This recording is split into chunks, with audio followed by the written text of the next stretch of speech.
13 जनवरी 2012 में कोस्टा कॉन्कॉर्डिया के नाम से ये क्रूज़ शिप इटली के साहिल में एक चट्टान से टकराकर तबाह हो गया। एक छोटी सी गलती बनी बड़े हादसे का सबब। कैप्टन की एक छोटी सी गलती या फिर मिस कम्युनिकेशन क्या वजह बनी $2 बिलियन के लॉस की।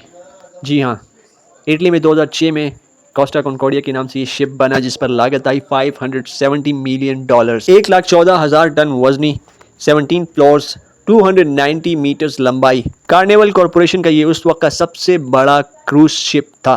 13 जनवरी 2012 को रात 9:45 पर यह शिप अपने सफ़र पर इटली के साहिल से रवाना हुआ।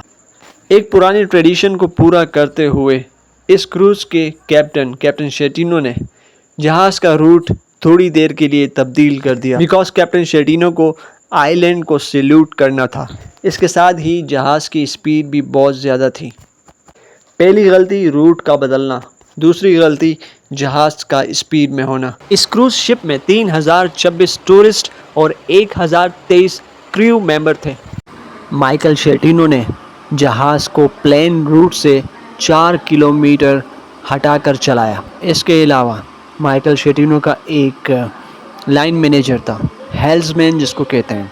माइकल शेटिनो ने उसको ऑर्डर भी किया कि जहाज़ को लेफ़्ट साइड पर घुमाया जाए, लेकिन कुछ मिस कम्युनिकेशन के बायस उसके इंडोनेशियन हेल्समैन ने उसका कहना या तो माना नहीं या तो कुछ मिस कम्युनिकेशन हुई दोनों के दरमियान।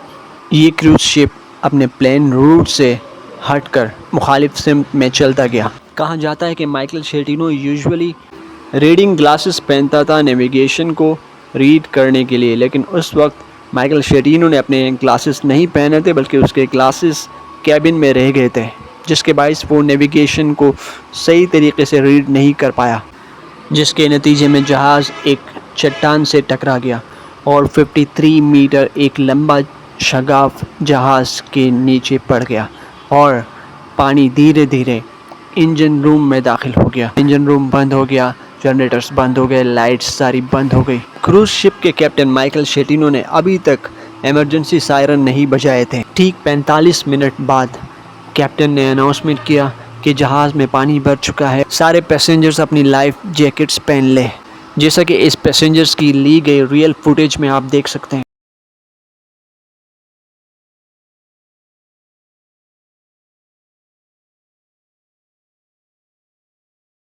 माइकल शेटिनो इस क्रूज़ का कैप्टन पहले से ही लाइफ बोट में बैठकर साहिल पर पहुंच चुका था।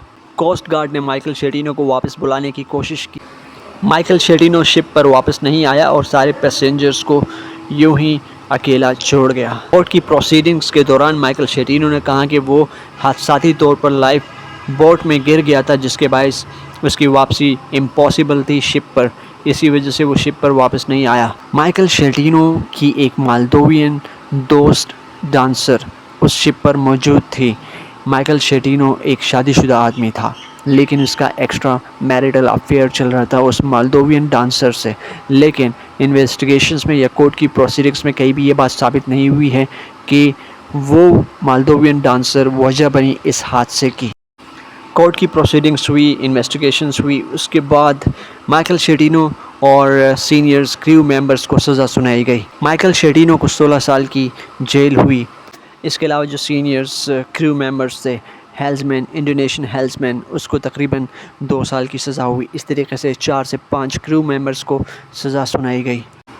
नेटफ्लिक्स ने रिसेंटली एक डॉक्यूमेंट्री बनाई है शिपरेक्ड नाइटमेयर एट सी के नाम से, जिसमें नेटफ्लिक्स ने ये दावा किया है कि सिर्फ माइकल शेटिनो ही इसका रिस्पॉन्सिबल नहीं था बल्कि कंपनी भी इसमें बराबर की शरीक है। इस हादसे के बाद 30 नए सेफ्टी रूल्स मुतारिफ कराए गए। अब बारी आती है शिप रैक को निकालने की। अगर शिप रैक नहीं निकाला जाता तो 5 लाख गैलन फ्यूल पानी में शामिल हो जाता। ये इन्वायरमेंट के लिए बहुत ही ख़तरनाक था। ये दुनिया का सबसे बड़ा शिप रैक था। इस काम को पूरा करने के लिए अमेरिकन कंपनी टाइटन सैल्वेज को कॉन्ट्रैक्ट दिया गया। इस काम को 3 हिस्सों में किया गया। सबसे पहले आती है पार बकलिंग। पार बकलिंग के ज़रिए जहाज़ को पहले 30 क्रेन्स के ज़रिए सीधा किया गया। इस पर लागत आई $800 मिलियन।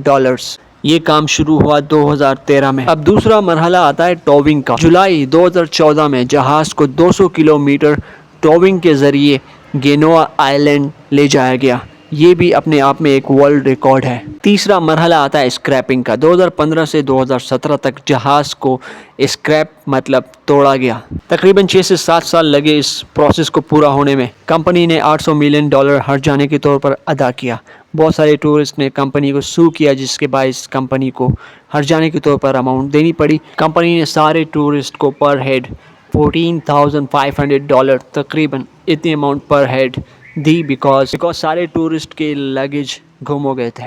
ٹائٹینک کا جہاز ڈوبا 1912 میں۔